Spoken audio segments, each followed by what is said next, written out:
그 시절에 마을 아이들이 편을 갈라 놀 때면 늘 남는 아이가 있게 마련입니다. 몸이 약하다든지 어리다든지 운동 능력이 부족하다든지 이유는 다양했습니다. 그러면 게임에 참여할 아이들이 가위바위보를 해서 편을 가른 후에 어디에도 속하지 못한 아이를 어느 한 편에 끼워 주었습니다. 그런 아이들을 일러 깍두기라고 했습니다. 그런데 깍두기는 승리의 기쁨은 함께 나누지만 패배의 책임은 지지 않았습니다. 아이들은 깍두기도 마당에서 즐길 수 있는 자격이 있음을 인정했던 것입니다. 그런데 지금은 어떻습니까? 약한 아이들, 약한 사람들은 늘 배제를 경험합니다. 여기에도 저기에도 낄 수 없는 이들을 일러 왕따라고 합니다. 동일한 사람이 깍두기도 될 수 있고 왕따도 될 수 있습니다. 용납하지 못하면 용납받지 못합니다. 오늘 나는 깍두기를 만나시겠습니까? 왕따를 만나시겠습니까?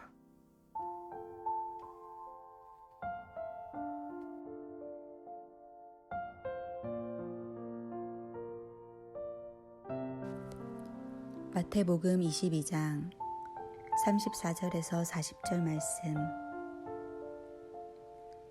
예수께서 사두개인들로 대답할 수 없게 하셨다 함을 바리새인들이 듣고 모였는데 그 중 한 율법사가 예수를 시험하여 묻되 선생님, 율법 중에서 어느 계명이 크니이까?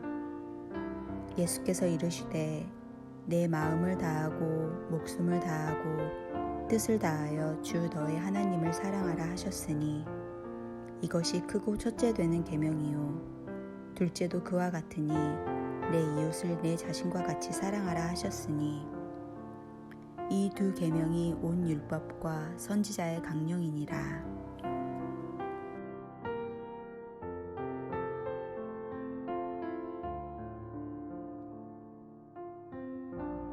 성령님께서는 우리가 가야 할 사랑의 길에 대해서 알려주십니다.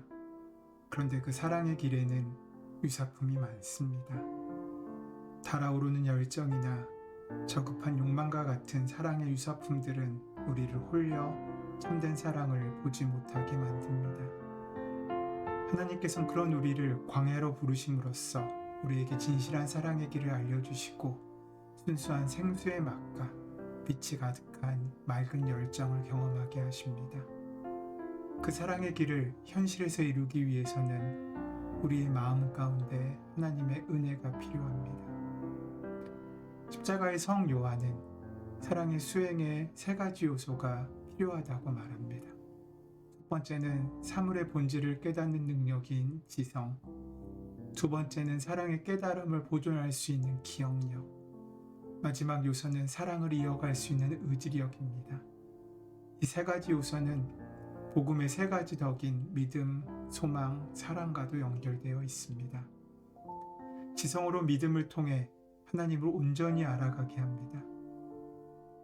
하나님께서는 인간이 경험으로 얻을 수 있는 모든 지식을 넘어 계시기 때문입니다. 십자가의 성 요한은 이렇게 말했습니다. 스스로 장님이라 생각하라. 초자연적 계시나 자신의 지식에 의존하지 말고 믿음의 어두운 밤으로 나아가라. 하나님 외에는 의지할 분이 없다는 깨달음과 믿음으로 매일 새로운 알을 얻어야 합니다. 기억은 소망에 의지하여 온전해집니다. 기억은 과거의 특정한 순간을 회상시키는 추억이 아닙니다. 성령이 주는 새로운 사랑의 차원을 끊임없이 지금 여기에서 기억해내고 상기하는 것이 바로 기억입니다. 고통 가운데 있을 때 하나님 나라에 대한 소망과 하나님의 사랑에 대한 기억은 서로 맞물려 우리를 위로하고 새로이 거듭나게 합니다.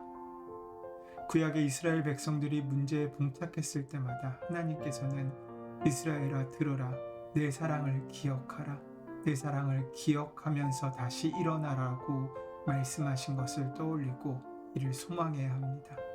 이 소망 안에서 하나님께서는 새로운 일을 행하십니다. 그 의지는 사랑을 통해 온전해집니다.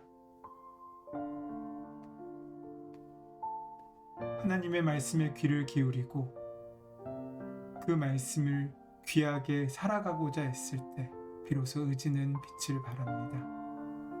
사랑의 수동성이 없으면 의지는 교만을 불러일으키기 십상입니다. 이 수동성의 기반을 두고 주님께서 이끄시는 대로 하나님께 더 가까이 나아가야 합니다. 미움은 더 큰 미움의 마음을 낳지 선을 낳는 법이 없습니다. 부메랑과 같습니다. 사랑을 던지면 사랑이 돌아옵니다. 미움을 던지면 미움이 돌아옵니다. 여러분은 사랑받고 있습니까? 그렇다면 여러분은 실제로 사랑하고 있는 것입니다. 그것은 부메랑처럼 돌아오는 것이기 때문입니다. 여러분이 누굴 미워하고 멸시하고 있습니까? 그것도 반드시 돌아오게 되어 있습니다. 그냥 돌아오는 것으로 끝나지 않고 하나님의 심판대 앞에 설 때 우리는 사랑의 잣대로 인생을 심판받을 것입니다. 하나님 앞에 서서 할 수 있는 이야기는 사랑했다는 것 외에는 다시 없을 것입니다. 그러하기에 지금 우리는 사랑해야 합니다. 믿는 다음에 믿음은 어디서 오겠습니까? 교회다움은 어디서 오겠습니까? 그 모든 것은 사랑에서 옵니다.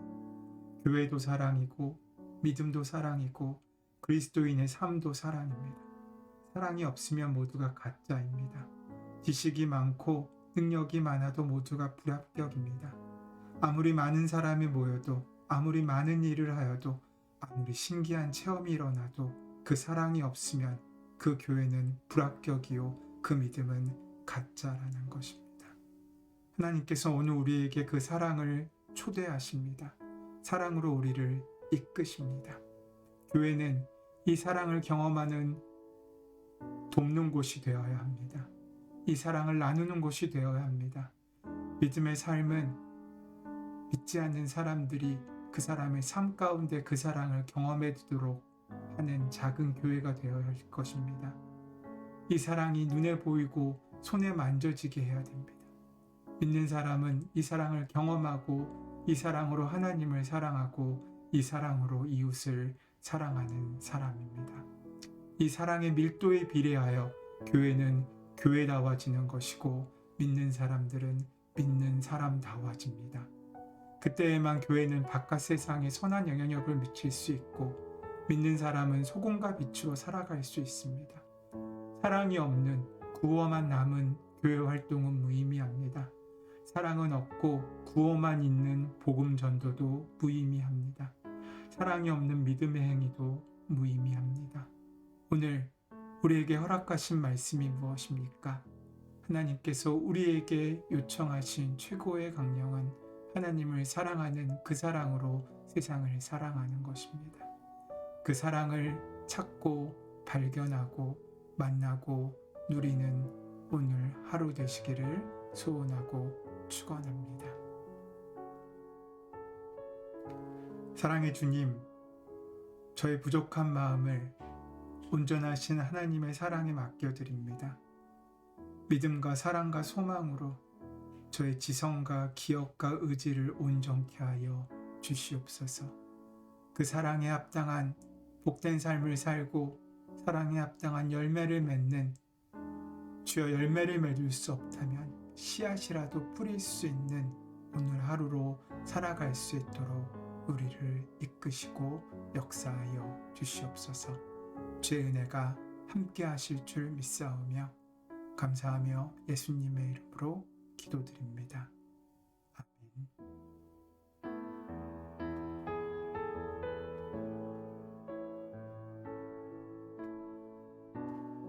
이제 함께 침묵 가운데 오늘 주신 말씀을 마음에 새기기 원합니다.